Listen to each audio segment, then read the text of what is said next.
Assalamualaikum warahmatullahi wabarakatuh. Perkenalkan, nama saya Aldi Wahyudi, NIM 2019 12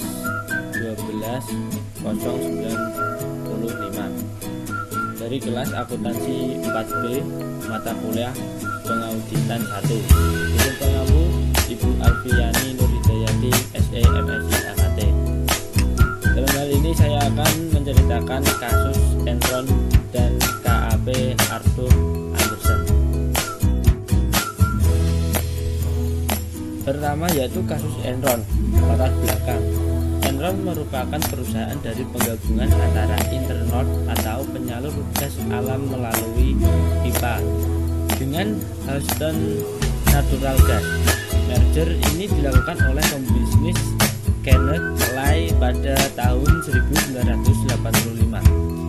Kedua perusahaan ini bergabung pada 1995. Bisnis inti Enron bergerak dalam bidang industri energi, kemudian melakukan diversifikasi usaha yang sangat luas, bahkan sampai pada bidang yang tidak ada kaitannya dengan industri dalam bidang energi.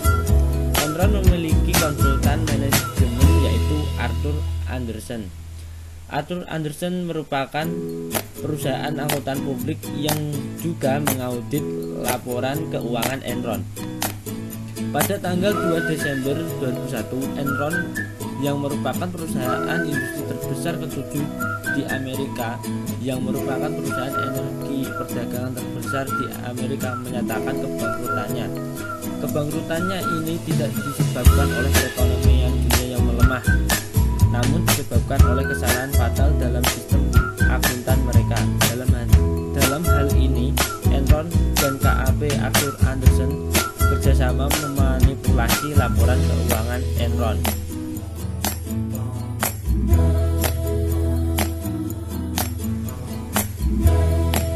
KAP Arthur Andersen. KAP Arthur Andersen adalah perusahaan jasa akuntansi yang berbasis di Chicago, Illinois, Amerika Serikat. Perusahaan ini didirikan oleh Arthur Andersen pada tahun 1913. Kantor akuntan pabrik tersebut termasuk dalam The Big Five bersama dengan PricewaterhouseCoopers, Deloitte, Ernst & Young, dan KPMG.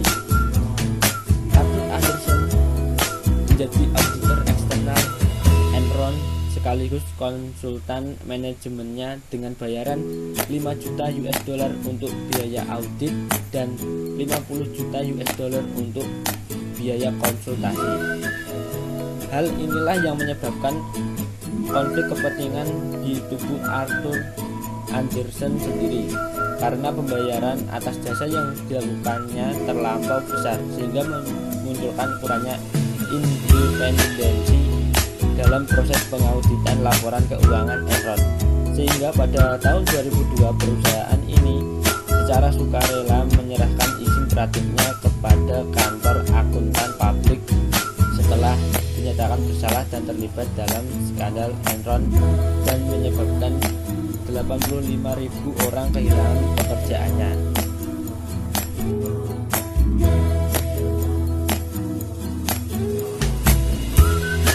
Fakta hancurnya Enron dan KAP Arthur Andersen. Ini saya mengambil beberapa fakta saja yang sangat penting dan intinya. 1.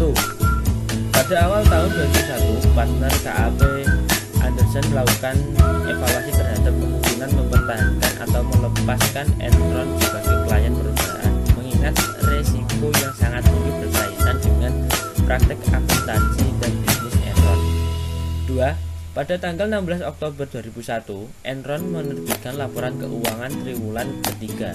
Dalam laporan itu disebutkan bahwa laba bersih Enron telah meningkat menjadi 393 juta US dollar, naik 100 juta US dollar dibandingkan periode sebelumnya. Para analis dan reporter kemudian mencari tahu lebih jauh mengenai beban 1 miliar dolar US dollar tersebut, dan ternyata berasal dari transaksi yang dilakukan oleh perusahaan-perusahaan yang didirikan oleh CEO Enron. Pada tanggal 2 Desember 2001, Enron mendaftarkan kebangkrutan perusahaan ke pengadilan dan memecat 5.000 pegawai. Pada saat itu terungkap bahwa terdapat hutang perusahaan yang tidak dilaporkan senilai lebih dari 1 miliar dolar. Dengan pengungkapan ini, nilai investasi dan laba yang ditahan atau retained earnings berkurang dalam jumlah yang sama. 4. Enron dan KAP Anderson dituduh telah melakukan kriminal dalam bentuk penghancuran dokumen yang berkaitan dengan investigasi atas kebangkrutan Enron atau penghambatan terhadap proses peradilan.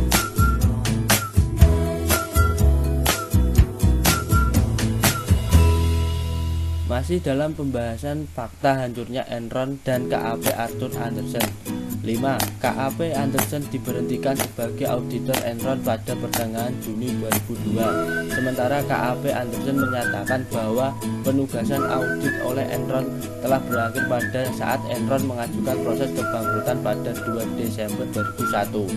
6. CEO Enron Kenneth Lai mengundurkan diri pada tanggal 2 Januari 2002, akan tetapi masih dipertahankan posisinya di Dewan Direktur perusahaan. Pada tanggal 4 Februari, Mr. Lai mengundurkan diri dari Dewan Direktur perusahaan. 7. Tanggal 28 Februari 2002, KAP Andersen menawarkan ganti rugi sebesar 750 juta US dollar untuk menyelesaikan berbagai gugatan hukum yang diajukan kepada KAP Andersen. 8. Tanggal 14 Maret 2002, Departemen Kehakiman Amerika memvonis KAP Andersen bersalah atas tuduhan melakukan penghambatan dalam proses peradilan karena telah menghancurkan dokumen-dokumen yang sedang diselidiki. 10. Yang terakhir, KAP Andersen terus menerima konsekuensi negatif dari kasus Enron berupa kehilangan klien, pembelotan afiliasi yang bergabung dengan KAP yang lain, dan pengungkapan yang meningkat mengenai keterlibatan pegawai KAP Andersen dalam kasus Enron.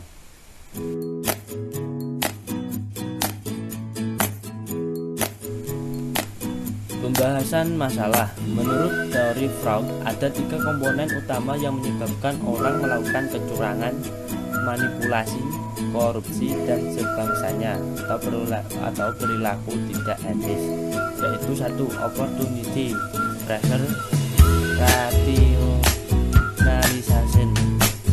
Ketiga hal tersebut akan dapat kita hindari melalui meningkatkan moral, akhlak, etika, perilaku, dan lain sebagainya, karena kita meyakini bahwa tindakan yang bermoral akan memberikan implikasi terhadap kepercayaan publik atau public trust.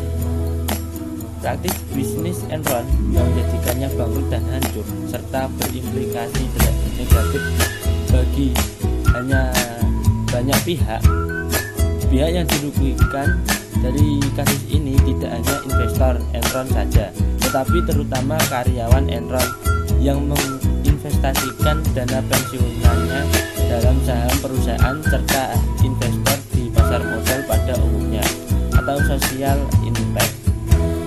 Jika dilihat dari agensi teori, Andersen sebagai KAP telah menciderai kepercayaan dari pihak stockholder atau prinsipal untuk memberikan suatu fairness information mengenai pertanggungjawaban dari pihak agen dalam mengemban amanah dari prinsipal.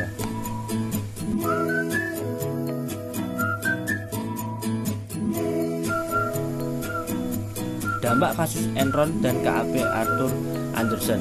Pertama, pemerintah Amerika Serikat menerbitkan Sarbanes-Oxley Act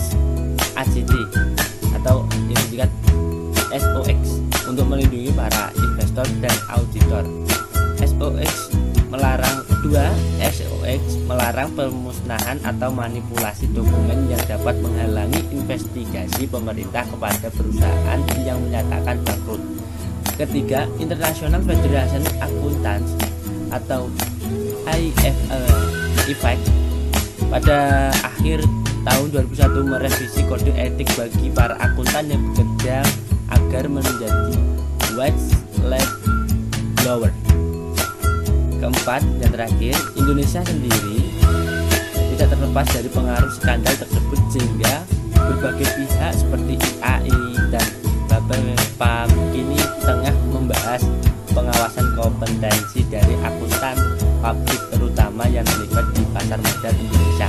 Bagi perusahaan di Indonesia sendiri, pelajaran dari Amerika Serikat tersebut harus menjadi acuan agar tidak sampai terulang di Indonesia.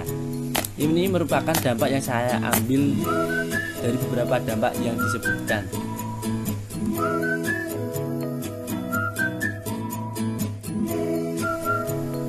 Dan yang terakhir yaitu kesimpulan. Dari keterangan di atas dapat diambil kesimpulan bahwa Enron dan KAP Arthur Andersen sudah melanggar kode etik yang seharusnya menjadi pedoman dalam melaksanakan tugasnya dan bukan untuk dilanggar. Mungkin saja pelanggar tersebut awalnya mendatangkan keuntungan bagi Enron, tetapi akhirnya dapat menjatuhkan kredibilitas, bahkan menghancurkan Enron dan KAP Arthur Andersen.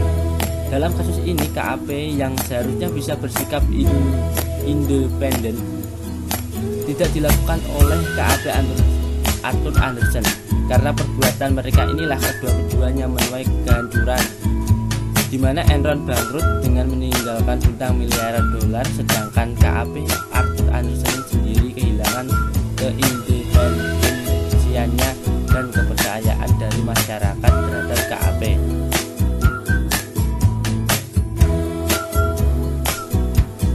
Dari beberapa PPT yang saya buat tadi, maka di set terakhir ini saya mengucapkan terima kasih. Wassalamualaikum warahmatullahi wabarakatuh.